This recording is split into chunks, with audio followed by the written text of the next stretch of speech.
يلا موږ د اور نه آزاد کړه.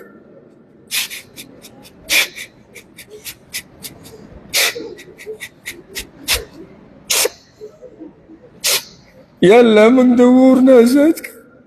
يلا موږ د اور نه آزاد کړه.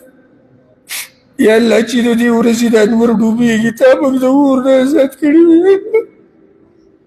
يلا تا موږ د اور نه آزاد کړي. يلا زموږ مور پلار د اور نه آزاد کړه. يلا زموږ مور پلار د اور نه آزاد کړه. زموږ بیبیارې د اور نه آزادې کړه. زموږ بچي د اور نه آزاد کړه. زموږ ملګري او خپلوان د اور نه آزاد کړه. يلا په موږ باندې خپل خاص رحم وکړه. يلا په موږ باندې خپل خاص رحم وکړه. يلا د مسلمانانو مړي وبخه. يلا د مسلمانانو مړي وبخه. يلا زموږ چې کوم خپلوان او ملګري مړه دي هغه ټول وبخه. يلا د هغوی په قبرونو باندې رحمتونه راوروه او يلا د هغوی د قبرونو نه د جنت باغچې جوړې کړه. يلا د هغوی سره حساب کتاب اسان کړه. يلا د هغوی سره حساب کتاب اسان کړه او يلا کله چې دغه حال په موږ راشي په موږ هم رحم وکړه.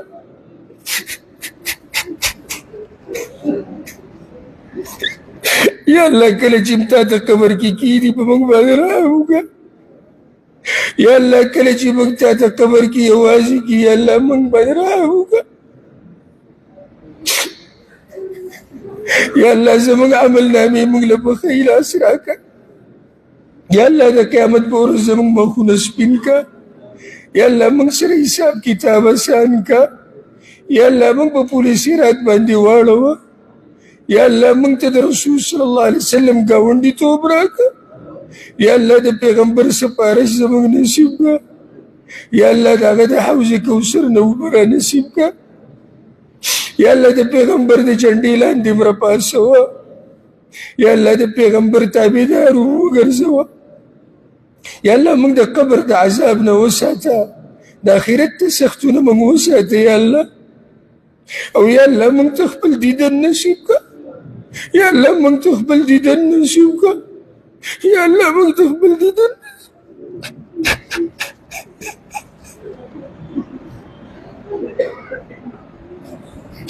يلا په موږ باندې خپل خاص رحم وکړه. يلا زموږ مور او پلار وبخه. يلا زموږ مور او پلار وبخه. يلا زموږ مور او پلار وبخه. کوم چې پکې مړه دي ته به خپل خاص رحم وکړه. کوم چې مړه دي الله ته به خپل خاص رحم وکړه.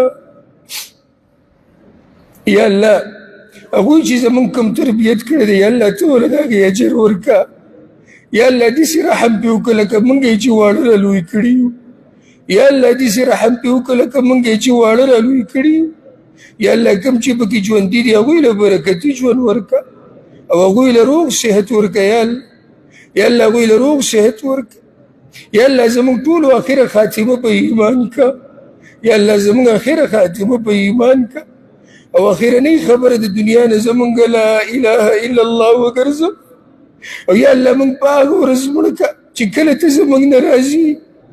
يلا موږ په داسې حال کې مړه کړه چې کله ته زموږ نه راځي. يلا موږ په داسې حال کې مړه کړه چې موږ په قرآن او په حدیث باندې یو. يلا زموږ آخرني اعمال اوچته او بهترین اعمال وګرځوه. يلا موږ ته د مرګ سختي اساني کړه. يلا موږ ته د مرګ سختي اساني کړه. يلا څومره چې بیماران دي ټولو له روغ صحت ورکړه. يلا بیمارانو له روغ صحت ورکړه. يلا بیمارانو له روغ صحت ورکړه.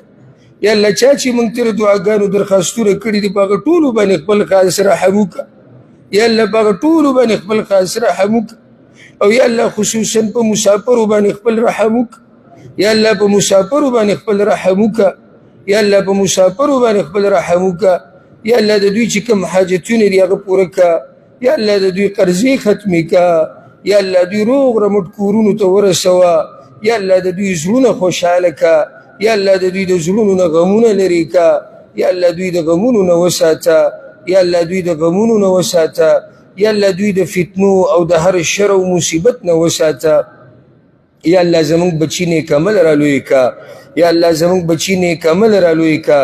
یا الله زمونږ بچي د نشو تماشو او فسق او فجور نه وساته. یا الله زمونږ د بیبیانو حفاظت وکړه. یا الله زمونږ د ښځو حفاظت وکړه. یا الله هغوی د فحاشۍ او د بې پردګۍ نه وساته. یا الله هغوی د فحاشۍ او د بې پردګۍ نه وساته. یا الله زمونږ د علماو حفاظت وکړه. یا الله زمونږ د علماو حفاظت وکړه. یا الله زمونږ د جوماتونو حفاظت وکړه. یا الله زمونږ د جوماتونو حفاظت وکړه. یا الله زمونږ د مشرانو او کشرانو حفاظت وکړه. یا الله زمونږ دا راجمع کېده دلته زمونږ د بخښنې ذریعه وګرځوه. یا الله دا زمونږ د بخښنې ذریعه وګرځوه. یا الله د کومو ملګرو چې بچي نشتي، د کومو مسلمانانو بچي نشتي، یا الله نیک عمله بچي وله ورکه. یا الله نیک عمله بچي وله ورکه. او یا الله چاله چې دي بچي ورکړي دي هغه نیک عمل را لوی که الله. یا الله هغه نیک عمل را لوی که. یا الله موږ د دنیا او د آخرت د فتنو نه وساته. یا الله موږ د دنیا او د آخرت د فتنو نه وساته. یا الله موږ له دومره حلاله روزي راکه چې یا الله موږ له دومره حلاله روزي راکه چې زمونږ پې ګزاره کېږي. یا الله موږ له هغه مال راکه چې زمونږ پکې ستا دین ته توجه وي. یا الله موږ د هغه مالدارۍ نه وساته چې انسان پکې سرکشه کېږي. یا الله موږ د هغه مالدارۍ نه وساته چې انسان په ګناهونو کې اخته کوي. یا الله موږ د انسانانو د محتاجۍ نه وساته. یا الله موږ د قرضو د بوج نه وساته. یا الله موږ د قرضو د بوج نه وساته. یا الله زمونږ چې کوم حاجتونه دي هغه موږ له پوره که. یا الله د قرآن زمونږ ملګری وګرځوه. یا الله موږ له بیا بیا توفیق راکړه د قرآن د زده کولو او د بیانولو. یا الله موږ له بیا بیا توفیق راکړه د قرآن د زده کولو او د بیانولو.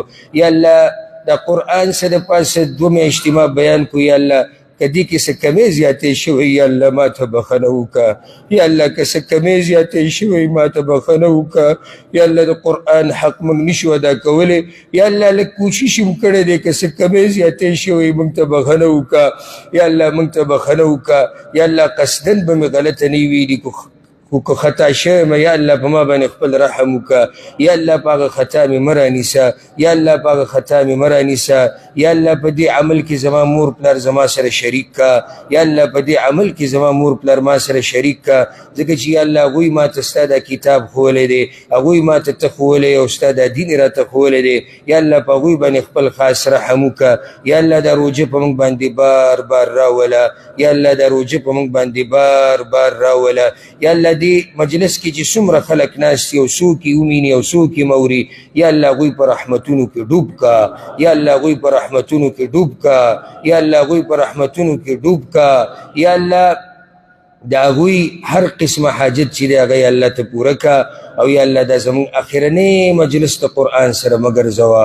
یا الله دا زمونږ اخرنی مجلس د قرآن سره مه ګرځوه. اللهم ربنا آتنا في الدنيا حسنة وفي الآخرة حسنة وقنا عذاب النار وأدخلنا الجنة مع الأبرار يا عزيز يا غفار يا رب العالمين. سبحان ربنا رب العزة عما يصفون وسلام على المرسلين والحمد لله رب العالمين. وصل اللهم وسلم على نبينا محمد وعلى آله وصحبه أجمعين.